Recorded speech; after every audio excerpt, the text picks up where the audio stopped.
Vamos a seguir con el análisis del texto de Primera Juan. Ahora vamos al capítulo 2. El capítulo 2 es mucho menos monotemático que el 1, pero también es mucho más largo, por lo tanto no está mal que así sea. El capítulo 1 vieron que tiene 10 versículos nomás, es bastante chiquitito. En el capítulo 2 vamos a encontrar un primer texto muy interesante que habla de la acción de Cristo por el creyente que peca.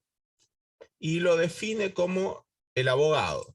Esto es el motivo de alegría y de consuelo de tantos de nosotros, saber que Cristo, si alguno, dice Juan, si alguno hubiere pecado, y ese si alguno hubiere pecado es un sí absolutamente válido para todos nosotros, pero en distintas situaciones. Por eso viene el sí, porque no todos pecamos al mismo tiempo.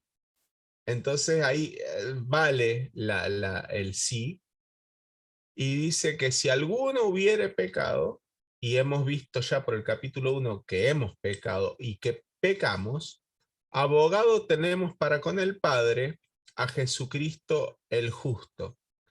Que alguien justo sea abogado mío no es una gran ventaja cuando soy pecador, salvo que ese justo haya muerto por los injustos.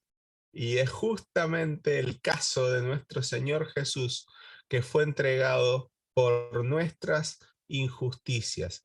La idea acá de abogado es la misma idea que el Señor usa para el Espíritu Santo, Paracleto, el que está al lado nuestro, el ayudante, el que sostiene, levanta y apuntala al que está caído. Esa idea del que está al lado se utiliza acá del Señor delante del Padre.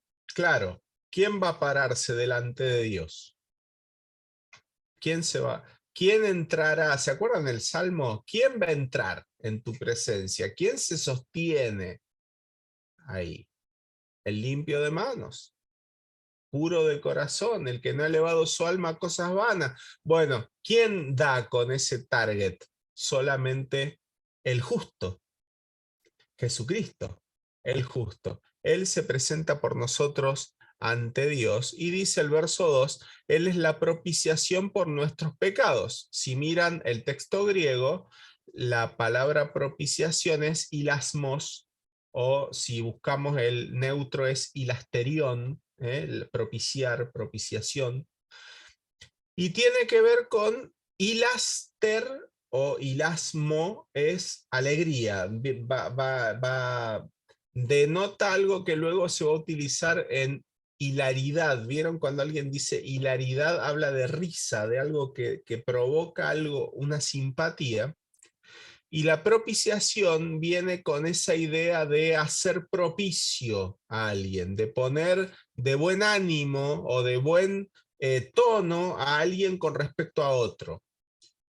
Otra traducción podría ser, Él es el que nos hace a Dios favorable. Propiciar, favorecer son sinónimos. Como buen judío, Juan, su mente tiene que haber volado directamente al tabernáculo, a la tapa del propiciatorio, sobre la cual en sangre se buscaba el favor de Dios. Y otro buen estudio para que ustedes hagan, Cristo como nuestra propiciación, Cristo como el que volcó el ánimo de Dios a favor nuestro. Me llama la atención, no me llama la atención en el texto de la materia, está explicado el tema de la propiciación, que ustedes después lo pueden buscar en el punto 2, eh, eh, en el 1.7 está, que obvia, eh, pasa por alto demarcación de los límites de la propiciación. Como buen calvinista que es, Cartea lo esquiva al tema, porque este es uno de los pasajes duros para los calvinistas. Acá dice que Él es la propiciación no solo por nuestros pecados. Y acá la expiación limitada se desarma, se cae a pedazos, como sostiene el calvinismo. ¿Se acuerdan cuando vimos soteriología? La idea de una expiación limitada a los que creen, predestinados a creer, acá no se sostiene. No se sostiene de ninguna manera y está hábilmente obviado en el texto de la materia la explicación a los del mundo entero. Pero bueno, sabiendo quién lo escribió, uno entiende por qué esquivó este tema. Ahora, vamos a avanzar en la idea del verso 4. Vuelve a utilizar Juan el que dice. El que dice. Nos resuena en el capítulo 1 si decimos, ¿se acuerdan? El si decimos, bueno, el que dice, yo le conozco y no guarda sus mandamientos. El tal es mentiroso y la verdad no está en él. Lo podríamos hacer condicional, fácilmente lo podríamos transformar en condicional. Si decimos que lo conocemos y no guardamos sus mandamientos, entonces el tal es mentiroso y la verdad no está en él. Fíjense que hay una repetición, por eso yo les decía de la redundancia de Juan, es bastante redundante, ¿no? Hay una repetición de lo que vimos antes. El que dice yo le conozco y no guarda sus mandamientos. Todo esto es una sola cosa. Todo esto es un solo antecedente. Si se verifica, si esto es verdadero, entonces lo que sigue es criminal, ¿no? Es lapidario. El tal es mentiroso. Noten cómo cambia el tono Juan de lo que dijo en el capítulo 1. En el capítulo 1 dice, nos engañamos a nosotros mismos. No le pone intencionalidad. Pero luego dice, le hacemos a Dios mentiroso. Y ahora dice, somos mentirosos. Fíjense cómo va cambiando la energía, el énfasis, porque ahora cambió de hablar de mí, empiezo a hablar de Dios. Entonces como que la vara se pone mucho más dura. Yo conozco a Dios, pero no guardo sus mandamientos. Y no, estás mintiendo. Estás mintiendo. Y la verdad no está en él. Y la verdad no está en él, también podría ser una cláusula explicativa de mentira o una sinonimia. Es decir, si tuviera que hacer un cuadro de relación jerárquica, tal vez esto tendría que estar acá abajo. Con mentiroso entiendo y con la verdad no está en él enfatizo. Pero en la construcción sintáctica es y, copulativa, las dos valen. Miento y la verdad no está en mí, ni un poquito de verdad. Pero, ahora termina la disyunción, vamos a cambiar el antecedente. El que dice yo le conozco, pero guarda su palabra. Es decir, ahora voy a tomar el antecedente anterior, pero en vez de poner no guarda su mandamiento, pone guarda su palabra. Es decir, acá construyo otra vez el antecedente con dos enunciados, lo que digo y lo que hago. Entonces de ese Juan dice, en este verdaderamente el amor de Dios se ha perfeccionado. Y luego agrega en el capítulo 2, versículo 5, Por esto sabemos que estamos en Él. Por esto sabemos que estamos en Él. Si lo vemos sintácticamente, es porque el amor de Dios se ha perfeccionado en mí. Y la idea de un amor perfeccionado tiene que ver con un amor que ha madurado y dado fruto. Esa es la idea de perfecto, perfección, aplicada al ser humano. ¿Podemos ser perfectos? Acá tengo que explicar qué quiero decir con perfecto, ¿sí? Porque cuando hablo de perfecto, vamos a buscar la palabra griega. La palabra griega para perfecto o perfeccionado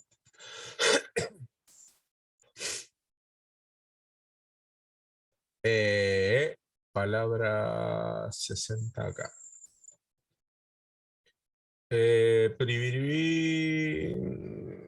Se ha perfeccionado.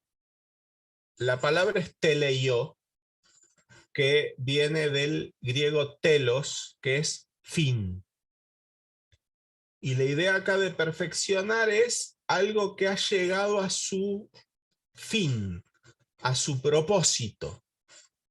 Se ha cumplido el propósito. ¿Se acuerdan cuando el Señor Jesús está por morir? Él exclama, consumado es. ¿Sí? Consumado es. Y la palabra griega que se usa para consumado es tetelestai. Teles, ese teles, telo, es cumplir llegué a donde tenía que llegar. Crucé la meta.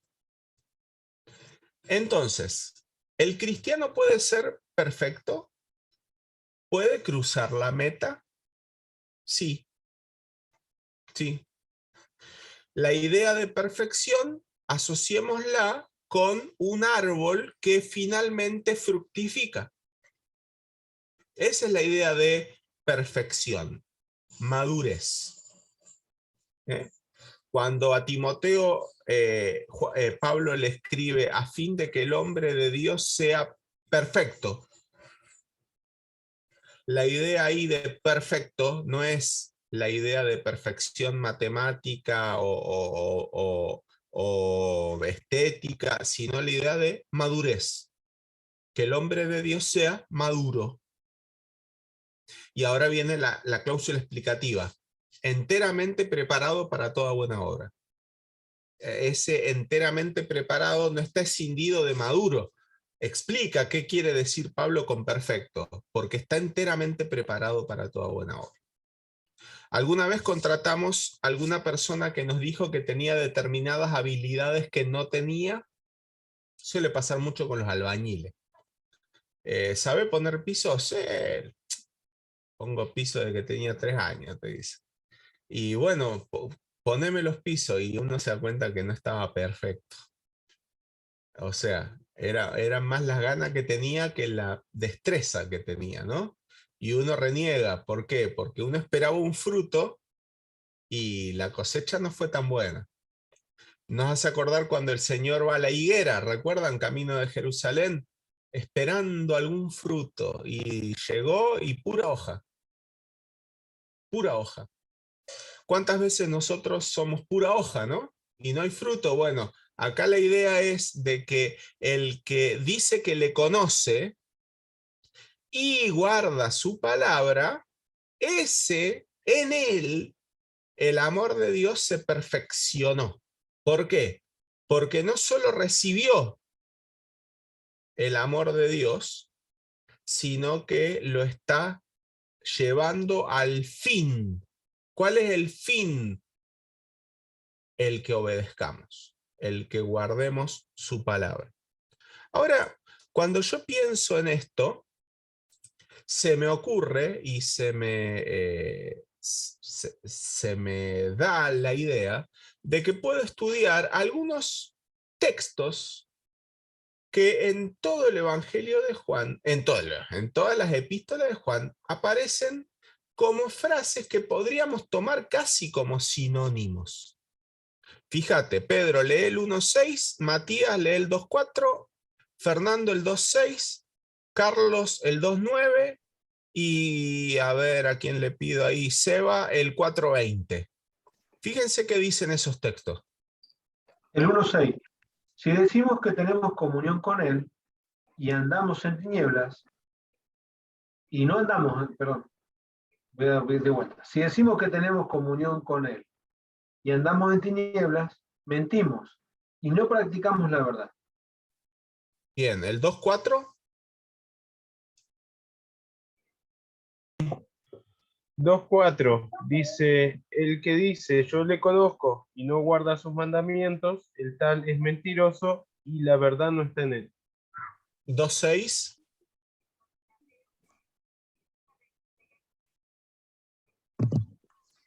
Mal teclado. El que dice que permanece en él debe andar como él anduvo. 2.9. El que dice que está en la luz y aborrece a su hermano está todavía en tinieblas. Y 4.20.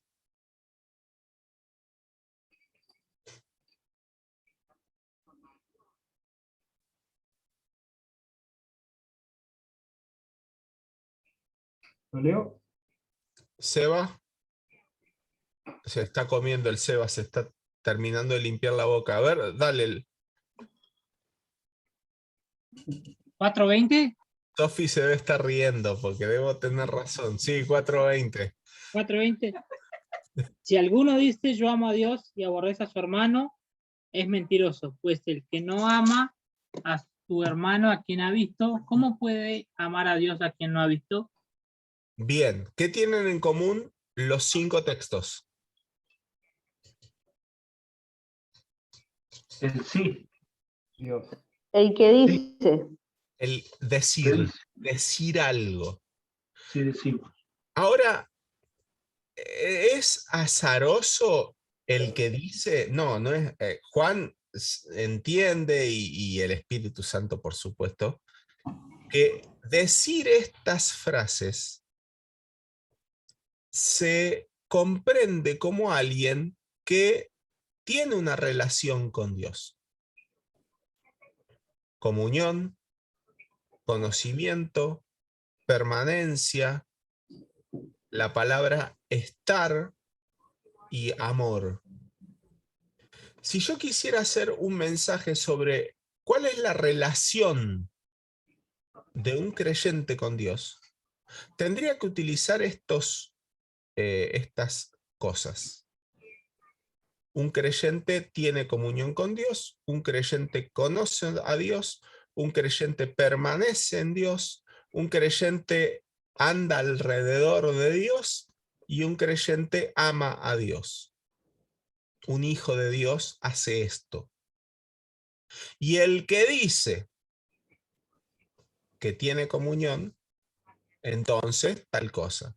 Y el que dice que conoce, entonces tal otra. Y el que dice que permanece, y el que dice que está, y el que dice que ama,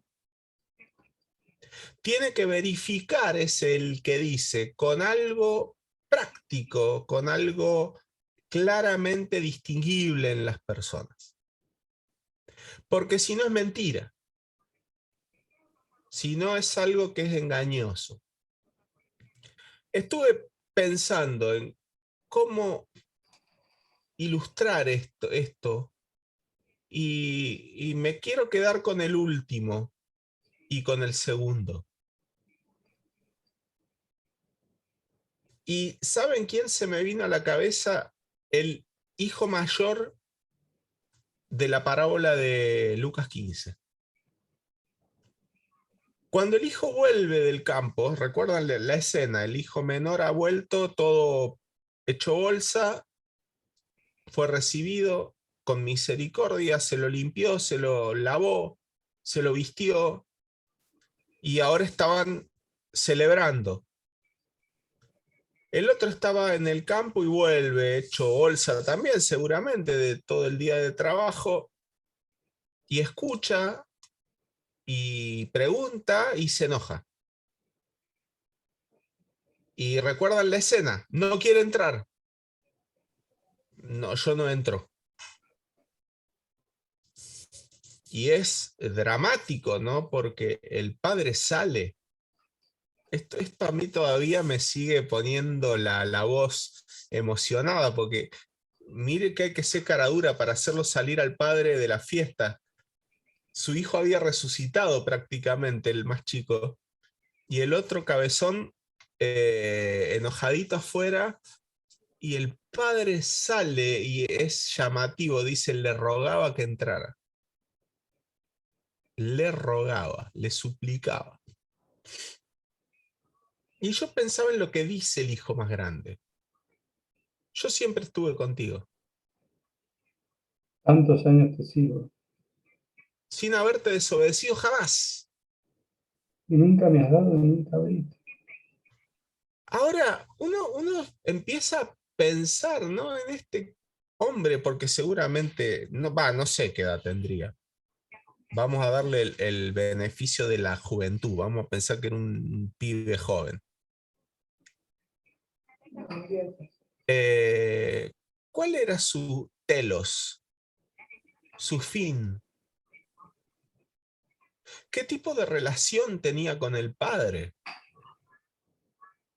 Que la mide por qué ganó o no en esos años que lo sirvió.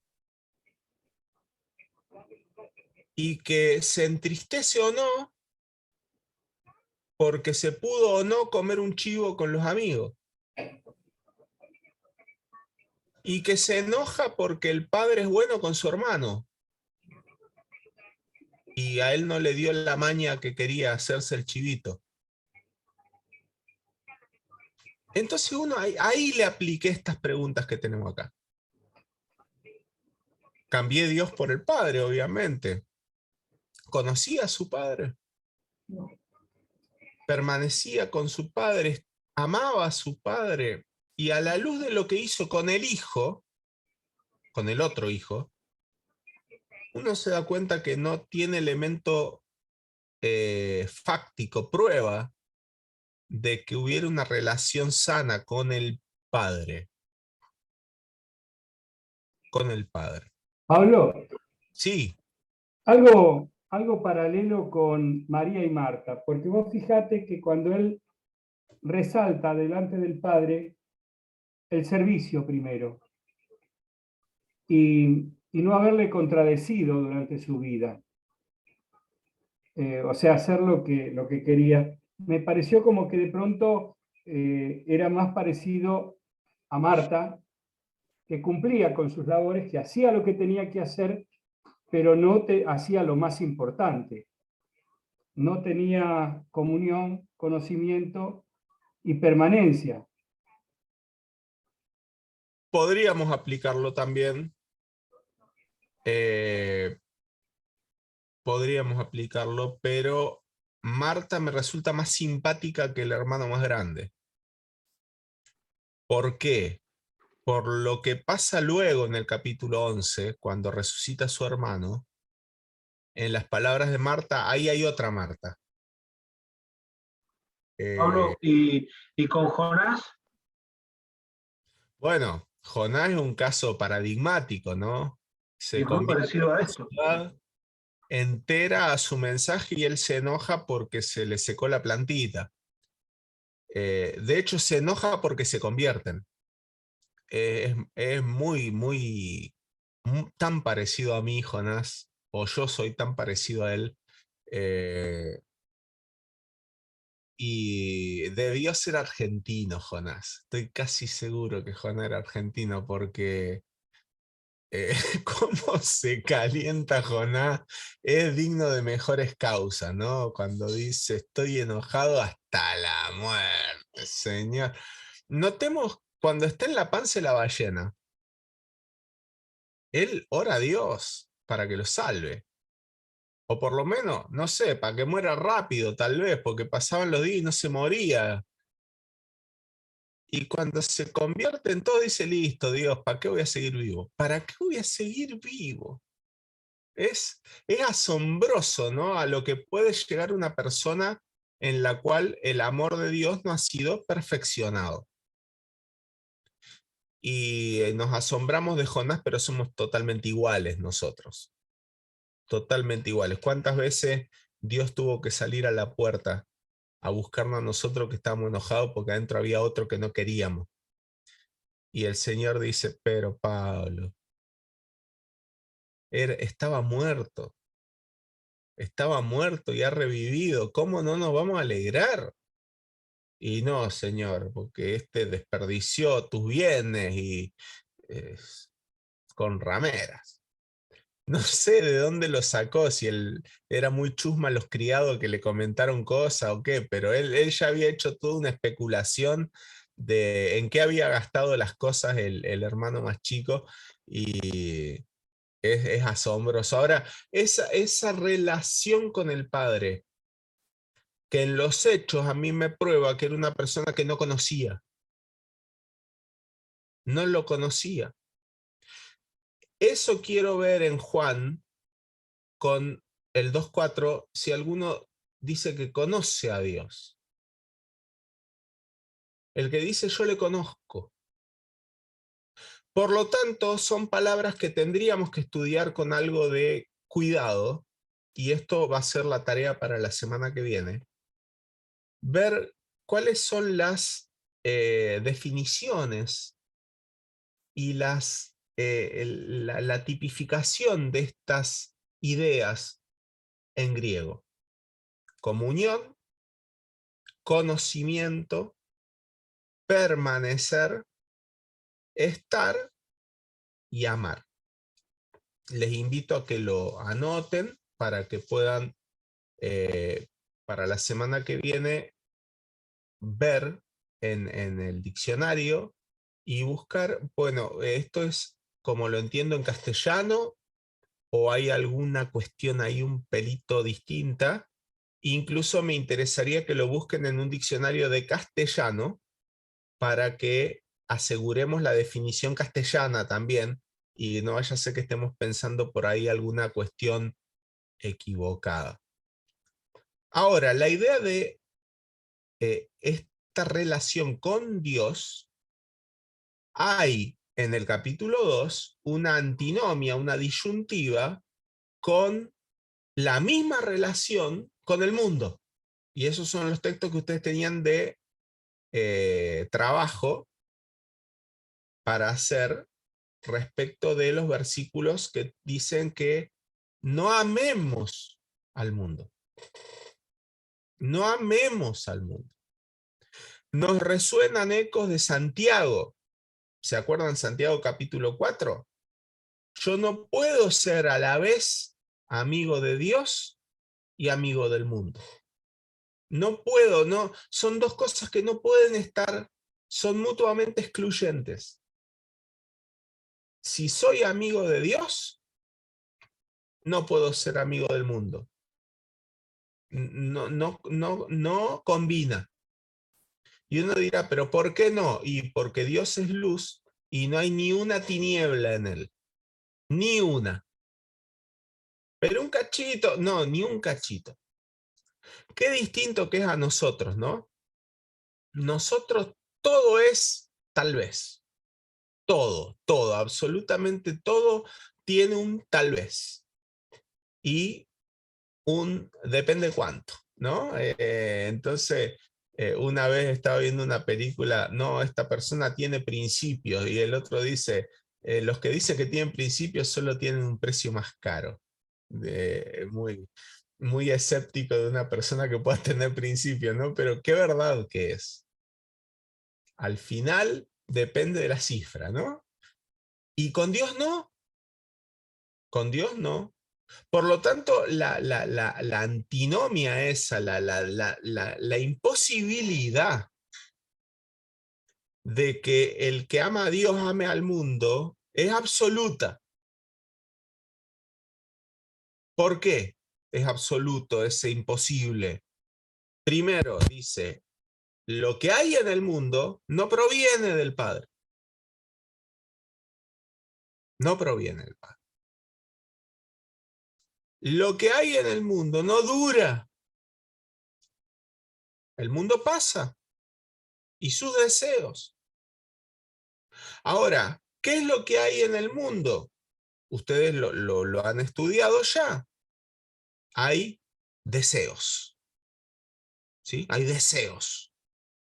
Deseos de los ojos, deseos de la carne, deseos del propio ego que tenemos de que nos gusta que nos vean, la vanagloria. Todo eso no proviene de Dios. No proviene de Dios. Vuelvo a Santiago, ¿se acuerdan la sabiduría? La sabiduría de lo alto y la sabiduría terrenal, esa diferencia tan brutal. Lo que me propone el mundo es tan distinto a lo que propone Dios. Y esa diferencia se cristaliza en que no puedo amar al mundo. No amen. Ahora es curioso que es el mismo verbo que se utiliza para Dios. Si alguno dice que ama a Dios. Es decir, tengo que tener esa claridad en que lo que digo y lo que hago tienen que ser coherentes, tienen que ser cosas que vayan juntas, que me permitan verificar un y con las dos cosas verdaderas. Y no que sea esto verdadero, la confesión y la acción falsa. Ahí entro en un problema, ahí entro en una paradoja, ahí entro en una incoherencia.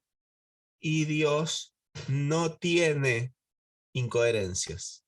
Dios es luz y en él no hay ninguna tiniebla. Ahora, yo vivo en la luz y no debo tener ninguna tiniebla, pero tengo algunas chiquititas. Confesemos, porque el que confiesa, la sangre de su Hijo Jesucristo nos continúa limpiando.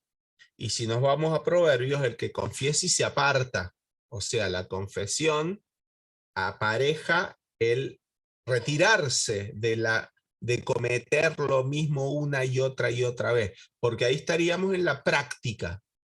Y el que practica el pecado, capítulo 3, no tiene vida eterna permanente en él. Y esa condición es de los perdidos. El que practica el pecado. Entonces, la tarea para el hogar va a ser buscar en el texto griego qué significa comunión, conocimiento, permanencia, estar y amar. Y esas palabras aplicadas a la relación con Dios.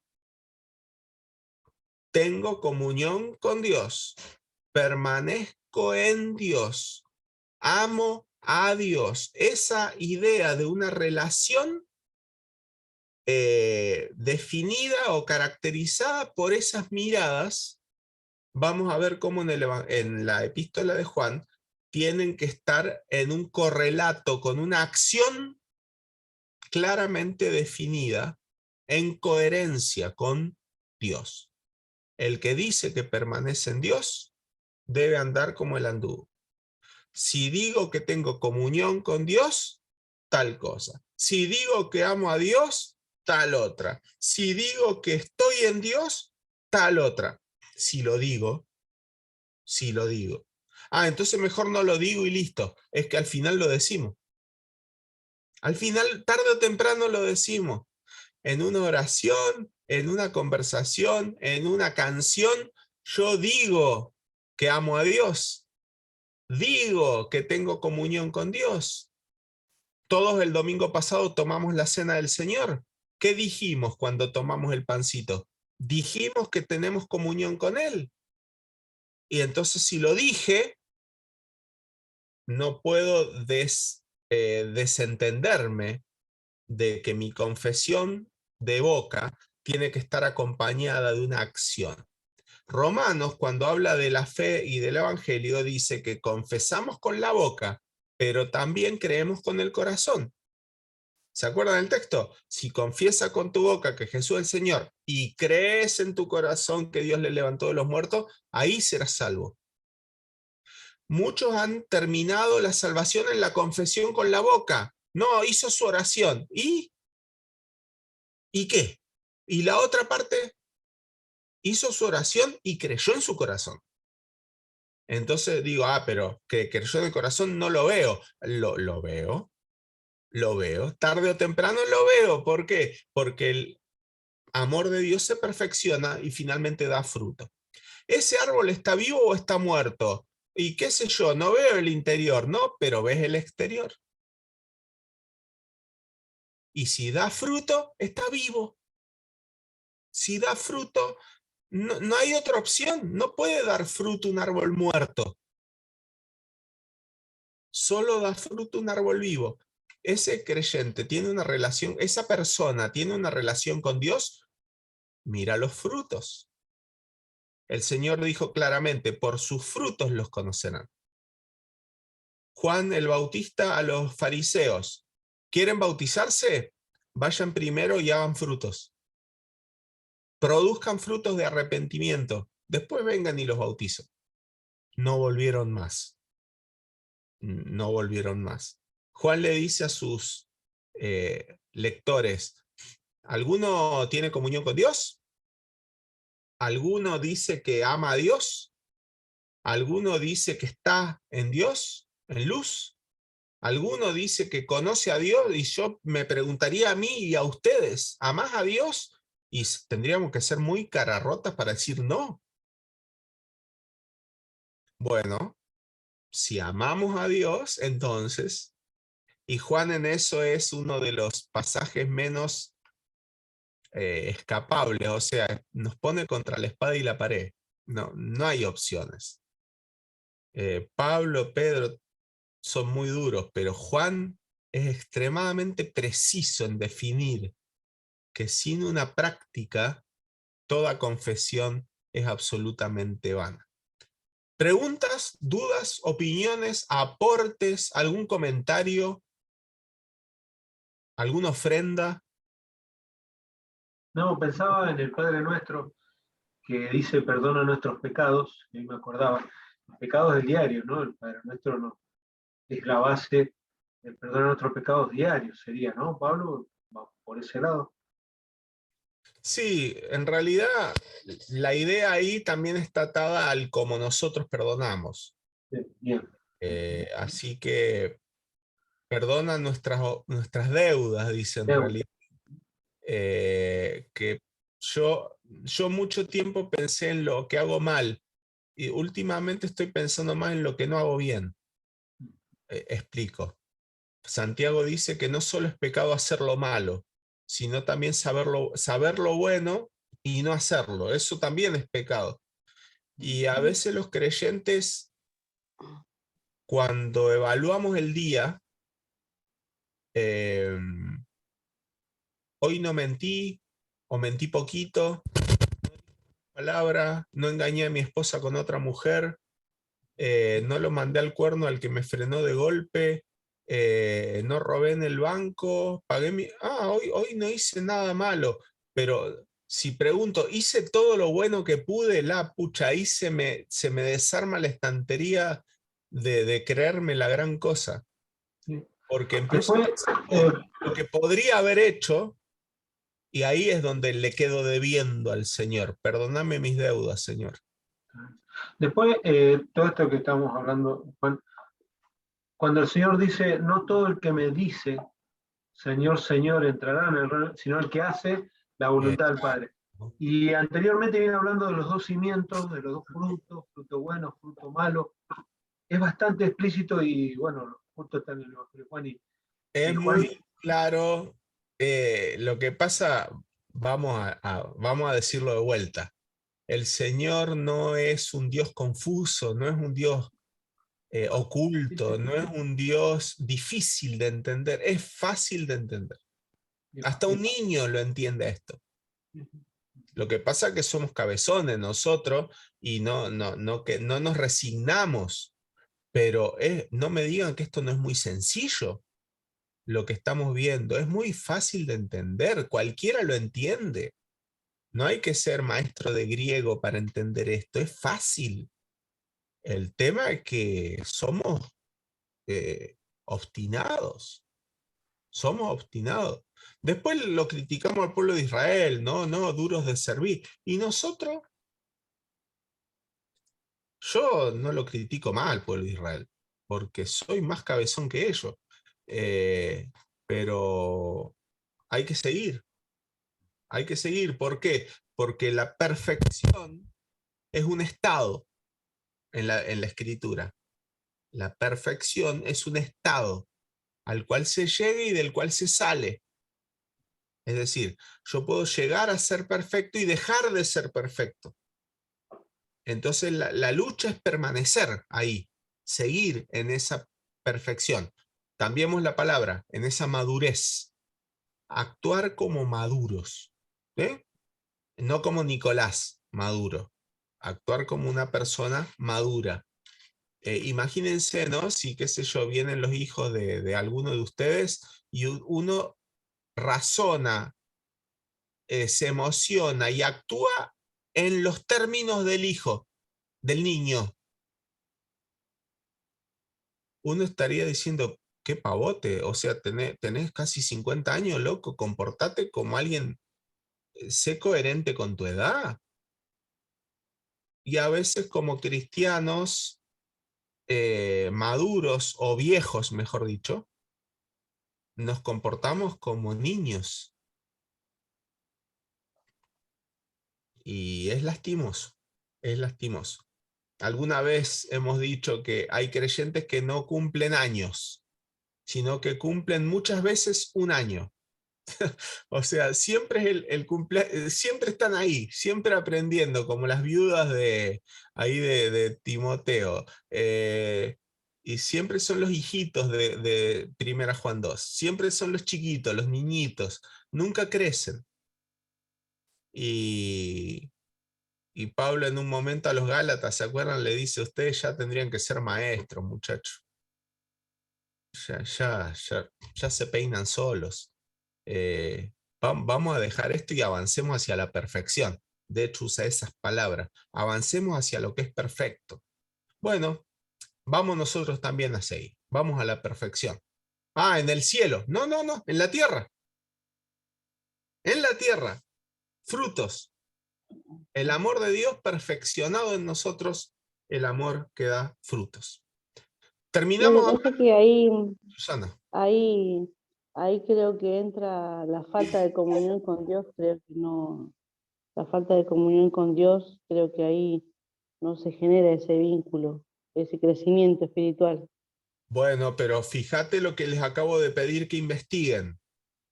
Falta Sí. de comunión, falta de amor, falta de permanencia. Todo eso, si lo pienso como construcciones sinónimas, y yo, a ver, ¿qué estoy diciendo? Esto es un método.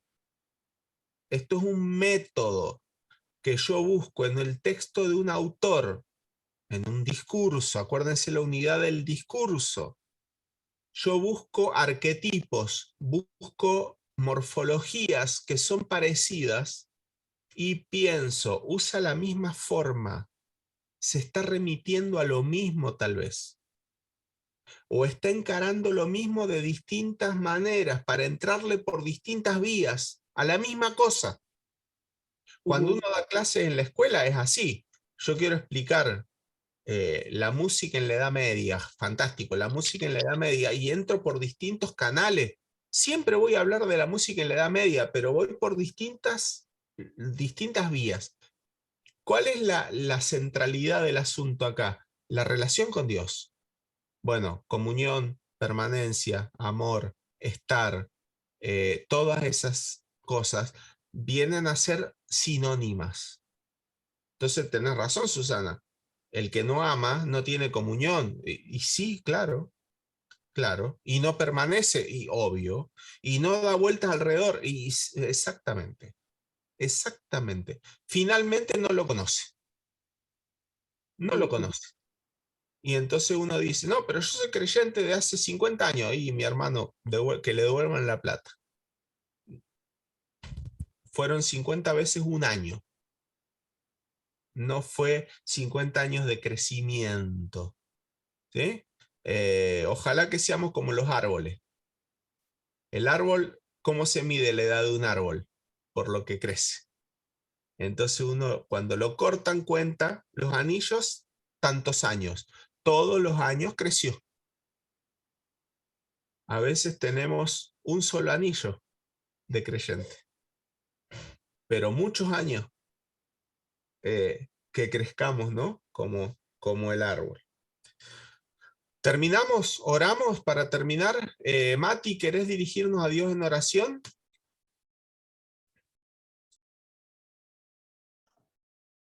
Bueno, Padre, te damos gracias, Señor, por poder estar todos juntos, reunidos, Señor, a través de este medio, por proveer, Señor, los recursos para poder hacerlo. Te agradecemos, Señor, por tu palabra, que siempre es viva y eficaz, Señor, por poder de esta manera también buscar y escudriñar, Señor, tu palabra y poder crecer, Señor, de tu mano en la lectura, Señor, y en el entendimiento de lo que tú nos muestras siempre. Te agradecemos, te rogamos que bendigas a cada una de las familias, Señor, representadas, cada uno de los hogares, Padre, y que nos bendigas, Señor, en el continuo entendimiento de la palabra. Te agradecemos en el nombre de Jesús. Amén y amén.